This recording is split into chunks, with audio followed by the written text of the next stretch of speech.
What's going on? Welcome to Totally Blitz Podcast. We're about to knock out Super Wild Card Weekend, recapping everything. I mean, it was an ugly weekend for some teams out there. But as always, go down, like, subscribe, comment what you thought on it. If you catch some bets, let us hear them. Or if your team is still moving on, let us know down in the comment section. I'm Paul. Pick 'em, win 'em. I'm joined with. You already know, man. It's your boy Kev, Water Voices boy, aka the Don PRE. Always the realest on your screen. And I was at the house, Paul. I don't know what y'all talking about. I was on the couch. We wasn't too far behind you, bro. Whenever y'all went to Cancun, hopefully y'all saved us like a couple hotels. Cancun. Bro, Cancun is for teams I can afford that. We going to Naples. In neighbor Florida. Yeah, we going to Naples. We going to West Palm Beach. Can't afford no Cancun. No, but I mean, shit. There's a bloodbath. I think that's Yeah, that shit was definitely an insane week of football. And it wasn't insane as the play. It was just like, yo, like niggas really got slaughtered. some teams showed up, some teams showed out, some teams went packing like with a get your ass out of here, like kicking the keys, kick to the keister type, get the fuck out of here. And Nah, this shit was like an episode of Game of Thrones. and someone else who showed up was Weather. Weather was a motherfucker, at least in a couple of these games. I even postponing one of these.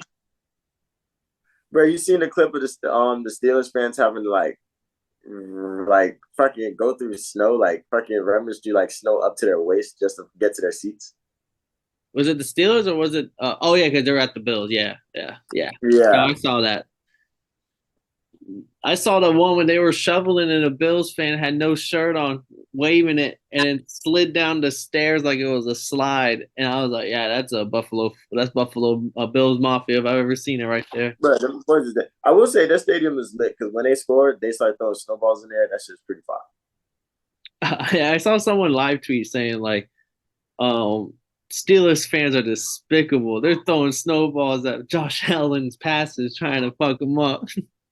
I was like, bro, there's any fan base that's die hard. Steelers is one of them.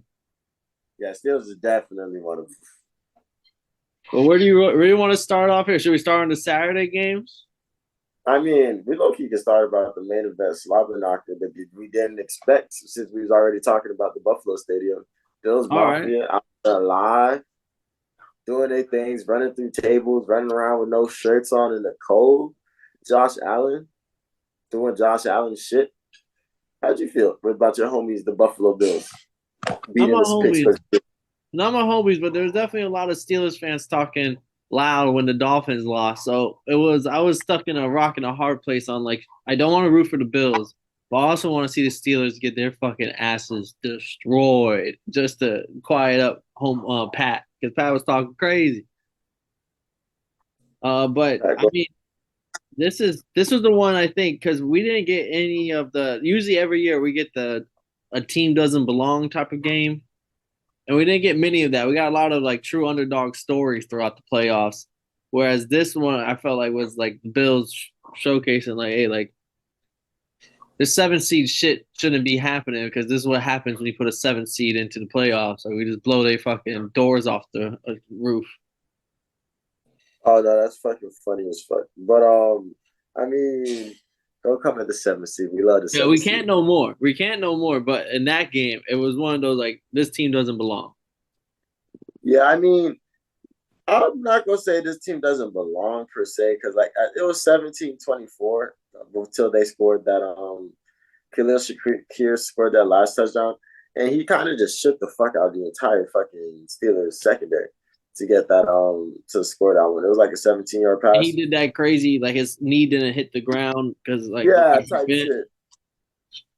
Crazy.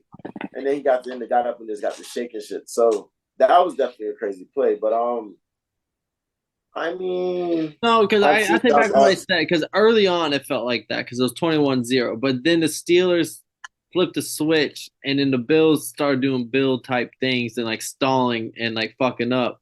And the Steelers clawed back into a ball game. Yeah, because that's when I started watching. They was Early talking on, about Mason Rudolph came down to the fucking 2 yard line, throwing an interception, and it was already 14-0. And there was one time they're about to score early. He throws an interception on the goal line. And I was like, damn, bro, this is why the Steelers should not be in the playoffs. Mason Rudolph is not a playoff caliber guy. Nah, for real. I mean, they look good. They didn't look terrible, but shout out to the Bills, man. The Bills won. Josh Allen only threw 200 yards. They still scored 3 touchdowns. Like, they did It what they was needed to still do. a blizzard. Like they moved it 2 days, and it was still they had more time to shovel. That's all. Like No, that's crazy. Just throwing in a blizzard is insane. But shout out that boy. So, but did you see my dog Mike Tomlin afterwards? I did. I saw the clip. My boy walked the fuck off on his stupid asses. Did not want to hear talk about his future or his contract. We just lost a fucking playoff football game. All right, like I'm not here to talk about fucking my future and contracts and all that right now. Fucking give me. I gotta go talk to a team that worked their fucking ass off all year to come up short right now. Fuck y'all. Like get the fuck out of here, fucking reporter. Should have spit on him, to be honest. Spit on him is kind of crazy. I'm not gonna lie to you. No, but that's how them real football guys be. Mike Tomlin is a real football guy. And an old school football guy. But I mean, yeah, shout out Bills. They are honestly for one of they're stacking up with the Chiefs next week, and like, I mean, script writers couldn't write that no better. Oh, we love those matchups. We might as well knock out the other Monday night game. The Buccaneers stomping out the Eagles offensively and defensively. Bro, they said that boy Baker Mayfield was an Ebor after the ass whoop they gave the Eagles. There's probably getting crunk with it, bro. Probably even take off he probably showing up cleats, pads, helmet, and all, bro. Nah. Joe was in a hoodie. That boy was Imagine solid. Nigga pulled up cleat pads, turn. What? Baker one of them, bro. He is not making it to the next game. Bro, but I mean, shout out Jason Kelsey. He doesn't deserve this stray, but he's about to get it. Retired. They just said the Buccaneers sent that boy off on an L into retirement. I was like, damn. Nah, it's not that fact. See, if you apologize for that, Jim, you definitely don't want to hear what I gotta say. Because I was watching some shit and they was like, motherfucker. They said Jason Kelsey, they went for the tush push. They went for the tush push, and Jason Kelsey saw Vita Vea get lower than him and stopped that bitch, and they said, well, it's been a good one. They make people like that nowadays. Nah, that shit is crazy. Is a fucking unit. I feel like the tush push, if it stays around any longer, every team's gonna have a Vita Vea. They're gonna you don't have to play no other downs, but you gotta be 350 this wide of a guy, and we're just gonna stop that shit because they thought they was gonna get that little 2-point conversion, not go up, but cut it to like a 1 point one score game. Yep. As soon as he stuffed it, I was like, oh yeah, that's it. It's up for them boys. No, I was just shocked. I was shocked as fuck at all the missed tackles by this Eagles defense, more than anything. Bradbury, they're saying he out of there. He gonzo after him. Some other guys that were missing a lot. I think Slay was boofing on tackles too. The whole secondary on the back end. How about that? You can't put it on one person. Literally, everybody was getting did. And then it was so bad that Ray Lewis was on the Manning cast, and he was like, yo, bro, what the fuck are these guys doing? The angles they're taking this is not good tackling. I think to like the 2 plays in a row that summed this game up was Mike Evans drop that deep ball. That would have been a touchdown, walk-in touchdown. Maybe he gets tackled at the 1. And in the very next play, they throw that shit to David Moore, and he just breaks like 3 fucking tackles and scores a touchdown. Very next play, another 50-yarder. Just like, oh, we didn't get that 50-yarder, we'll get this fucking 50-yarder. Gangster. Because I saw the change of Bucs fans live in the chat. It's like, Mike Evans got to fucking catch that. What the fuck? This is a playoff game. That's going to cost us the game. And then like 20 seconds later, oh, shit. Oh, it didn't matter. It didn't matter. And everybody, I thought they were cursed for real because everyone on the pregame, all Bucks. I took a picture of that shit. And I was like, well, it was a good season, y'all boys. Like y'all is toast. Now that shit is crazy. I'm still just surprised that this Eagles team just they got a lot. I mean, they're missing AJ Brown. That's a big guy. That's a big bet.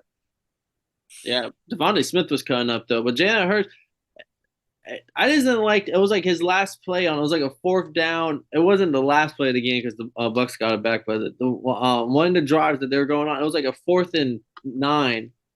He throws like a curl route that's like 4 yards short with the guy on him, so he catches and gets tackled immediately, and all of a sudden they just like jog off the field into possession. Bucks get the ball, and I was just like, yeah, at least kind of like throw it up, like you know what I mean, like fucking. That shit's like a 4 yard low court, like a homie getting tackled on off guard. Like, I mean, the game was probably it was way out of catch by then, but still, it was just like a lot of Eagles fans are not too pleased, especially with like Jalen Hurts' little response at the podium with like our biggest fear isn't being inadequate. Our biggest fear is our power being too. I don't know. He dropped some of that Coach Carter quote.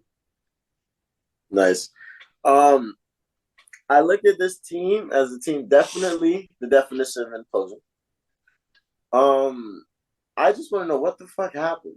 There had to have been one disconnect that just I don't know if there was I there just had to have been a disconnect that there somebody unplugged the switch, somebody unplugged the game console, like somebody unplugged whatever they had working because I don't know if it's something in the locker room, something offensively, defensively, but there was like coaching wise, there was just something that they did not have no more, and I don't know if it's something that can be brought back next year, or they just got to find a new way to find it. But their mojo was not there. This doesn't even look like the Eagles team we saw go 10-1 earlier. And don't get me wrong, we know they was tripping. They went like what 1-5 in their last 6. But this Eagles team is just I did not know who these boys was for a while for watching this game. And I will say, like Jason Kelsey's retiring. He's going to Hall of Fame center that they're gonna have to replace. Lane Johnson's pretty old. He almost retired last year when he made it to the Super Bowl. Fletcher Cox may retire. Brandon Graham is old. He almost retired after the Super Bowl run. Also, like those are all heavy hitters that like who know like their time is short. So it's not a good time when people start retiring unless they can refill it. Facts. Next game though, I gotta come clean. Chiefs versus Dolphins, 26-7, one of the coldest games of the playoff history. And the Chiefs got lucky, man. What can you say? Like, sometimes What was the temperature? it got colder throughout the game. It started like -1, then I think and then the game was like -8 or something. But like went negative like 20 something wind chill throughout the whole game. Wow, that's actually crazy. But yeah, man, Paul, tell me what the fuck happened, bro. Their defense came to play. We kind of abandoned the run game early. We were just we didn't run the ball too much at all. We especially in this type of weather, you got to be able to run the ball. Isaiah Pacheco was definitely kind of 5 yard run, 4 yard run, 8 yard run, 12 yard run. Like he was cutting up. They made mistakes. Their offense still wasn't clicking. There was like Travis Kelce with a couple drops that were like no, like it was right on him. Rashee Rice is him. I think Rashee Rice has proven he's wide receiver 1. And this Dolphins team, we just looked like a team that was all glitz, all glamour, but no real substance. We had a couple. We had a Tyreek Hill deep shot touchdown. All right, that was our one score. Defensively, bro, we couldn't stop them. That shit was just so sad. Like we had him on like a 3rd and 12, and then Vic Fangio calls an all-out blitz. And then Rashee Rice just cuts up and gets an easy first down. I was like, bro, why are we sending 8 men on a 3rd and 12? But this is why you lean towards the veteran teams that been here, done that. Am I here to call for Tua's job? No, because if this was a normal playoff game where the temperature isn't negative fucking 20 degrees and he shits the bed and everything looks bad, then I'm kind of putting more blame on him. But for his first ever playoff game against the defending Super Bowl champions in their house, one of the loudest stadiums in the NFL, at -20 fucking wind chill, something that being a Miami Dolphin he does never really experience. I can't put too much blame on the poor offense. So I think we're running back next year. Hopefully we start gluing, we start getting more like committed to the run game and more committed to not just the deep shots and just using Tyreek. Like use these other receivers open. Like they get them to look over there, so then those Tyreek shots are more open whenever you want them. Yeah, yeah. I mean, the biggest thing for me when it comes to y'all is that the biggest is just a tale of two halves of Tua. I think beginning of the season, he played like MVP caliber. You second half of the season, you played more like a but even more played more behind the scenes or making it work type shit. Yeah, he definitely was a drop off towards the second half. It wasn't no more 350-yard, 3 touchdown games. It was like some interceptions almost guaranteed every game. Yeah, it's just I think that's the Mike McDaniel's offense thing. I think there's still a lot to figure out. And the drawing board is now we know you guys can go back to the drawing board and start going getting right. But I shout out this Chiefs defense. They played well, even in Yeah. the snow.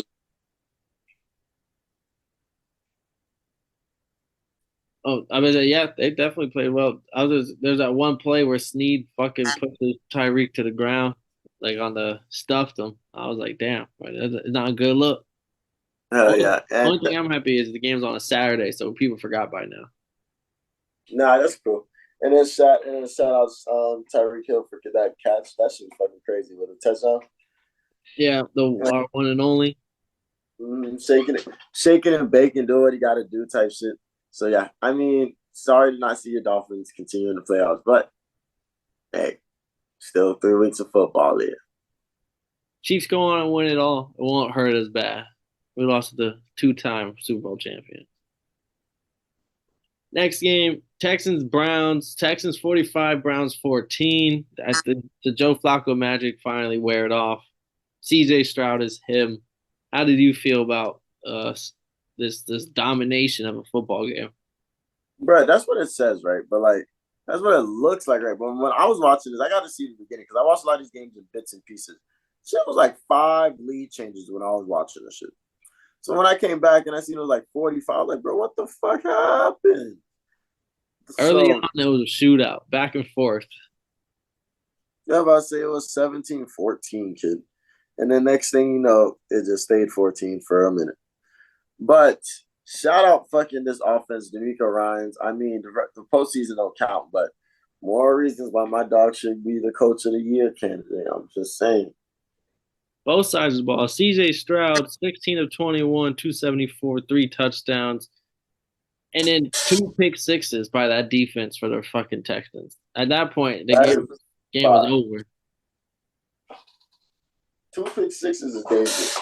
Joe But Flacco yeah, gave it to him. they fucked Joe Burrow all the way up, and they didn't give him much time to motherfucking breathe at all. Yeah, I mean, I'm with you on DeMarco Ryan's being coach of the year at this point. What I just seen on the playoff, I know it don't count, but what I just saw, this guy CJ Stroud really could. I wouldn't be shocked if they have a fucking Bengals Joe Burrow type year after what I just saw they do to the best defense on paper in the NFL. Yeah, we'll see. They keep showing up and showing out. I'm not gonna lie. They continuously gain more and more respect and admiration from me. And their defense is legit. If their defense was playing soft football, I would feel a little different. But their defense is they they can tackle. Nice. Next game, the biggest, wildest game of the season, I think. The Cowboys losing at home 32-48. A lot of people say, I told you so, Cowboys playoffs. It's fucking Packers own them. Packers are still undefeated in Jerry World. Um, insane. More playoff wins by the Packers in Jerry World than the Cowboys. Another insane stat. Um, like 48-32, another guy that's candidate of him of the year, Jordan Love. Yeah, he's earned it. Remember, we was rapping about like, yeah, bro, you got like he has like 10 good plays in him, and like after that, I don't know what happens. Nah, bro's just showing wild, but like we can't just leave it on the offense because Jair Alexander and the boys did their thing on defense. Jair, the pick. I wasn't a pick six. I got stopped at the one, but damn near pick six. Mm-hmm. And then Savage, I think it was the safety getting the pick six like 2 drives later. Yeah, the thing about it is, and they made Dak look human. They made his offense look really, really fucking slow. And if it wasn't for the fucking garbage time points that they put up, they wouldn't. This shit wouldn't even been close even a little bit. No, and 27-0 halfway through, not halfway, almost the end of the second quarter. Cowboys, they really just buried themselves into such a big hole. It was over at halftime. Like, you could have waited for a Cowboys comeback, but 27-0, you just shot yourself in the foot way too much. You bleeding out at that point. And Aaron Jones owns the Cowboys. Once again, how many touchdowns did he get? 3 touchdowns, 118 yards. They said like he dominates when he plays the Cowboys. No cap. And I think that's something we haven't talked about. I realize that we haven't talked about the fact that on his win streak, Aaron Jones is averaging his lowest. I think his lowest game was 111 yards. And Matt LaFleur has so many more options with this defense and Jordan Love flourishing into a splendid pro. Like, yeah, the Packers are a lot scarier and a lot tougher than I ever could have expected this season. I'm not gonna lie to you. best franchise to develop QBs, they saying. Then but we can't move on without saying Mike McCarthy, Jerry Jones basically said his job is safe, but like you never know if Bill Belichick is knocking on the door, or they even saying Jim Harbaugh coming from Michigan, or someone even threw out. I heard Mike Tomlin from the Steelers. If you Jerry Jones, are you taking Bill Tomlin or Jim Harbaugh over Mike McCarthy, or you just 3-12-5 seasons in a row. He just can't get it done in the dance. I mean, I think Jerry needs to get out the way. That's a whole nother story for 10. I think if the Cowboys ever want to be successful, Jerry has to get the fuck out the way. He came from his suite at halftime down to the locker room. That shit is crazy. Boy, I had to go whisper in their ear. You're like, y'all are not getting paid if y'all fucking tighten up. But yeah, we'll see how that story unfolds with McCarthy staying with Cowboys for another season, and even Dak. He's supposed to get like 60 million or some crazy number if he stays with the Cowboys. Yeah, I like him to do it. I think one thing they keep bringing up on Shannon Sharp on Oakdale is that Jerry Jones likes somebody that's going to listen to what he says, but still do what he got to get done. And I think Mike McCarthy might be able to do both of those. Facts. And then the game that we're the most blurry on, whether or not who picked who. I know I was at least on the Rams. Not too sure if Kev picked the line. He may have picked the Lions. We may have picked the Rams. We got to check the tape. Got to check the footage. The Lions win a playoff game, Kev, 24-23 over Matthew Stafford-led Rams. And it was booing the fuck out of Matthew Stafford and Lions fans during the game. Nah, bro, you're not lying, kid. When he got on that fucking field, boo, Boo. Boo, and his wife, boo her too. Like they did. She complained that they was booing her and the kids. They booed the kids. Yeah. Boo the kids. But yeah, this game was probably the closest like out of everybody's by far. But yeah, this game was a fun game, and it came down to the last possession. But boo, I can do that for hours. And shout out Puka. 9 catches, 181 yards, and a touchdown. He broke the rookie record for yards in a playoff game, as well as breaking all the other rookie records during the regular season. Oh wow! And he's not winning rookie of the year though, because CJ Stroud's winning rookie of the year. That shit locked all the way up. That shit is just crazy. But Puka, you did all you could do, Puka. I Maybe mean, but next. shout out Matthew Stafford for getting somebody else in the history books again. Yeah, hey, Matthew Stafford literally looked. He had a concussion on the field on that last drive where he got the Oh, whip on him.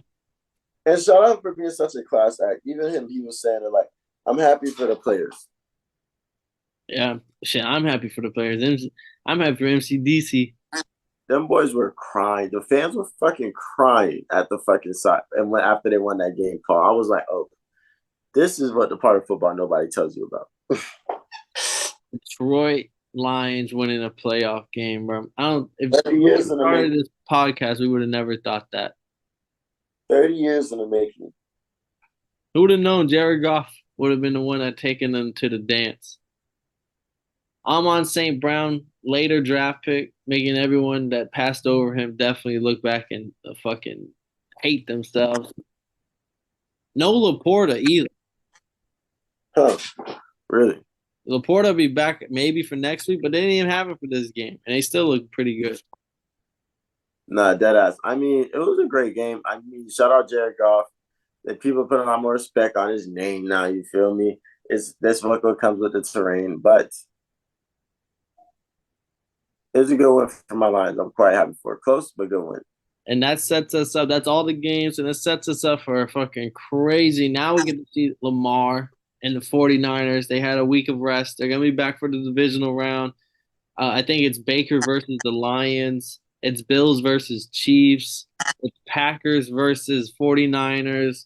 And Texans versus Ravens. It's going to be a good ass week of divisional football. So catch us there. Also, if anything anyone wanted to say, drop it down in the comments. Leave a like, subscribe. We just recap super wild card football for y'all boys. Super. And if y'all didn't know, now you'll know, motherfuckers.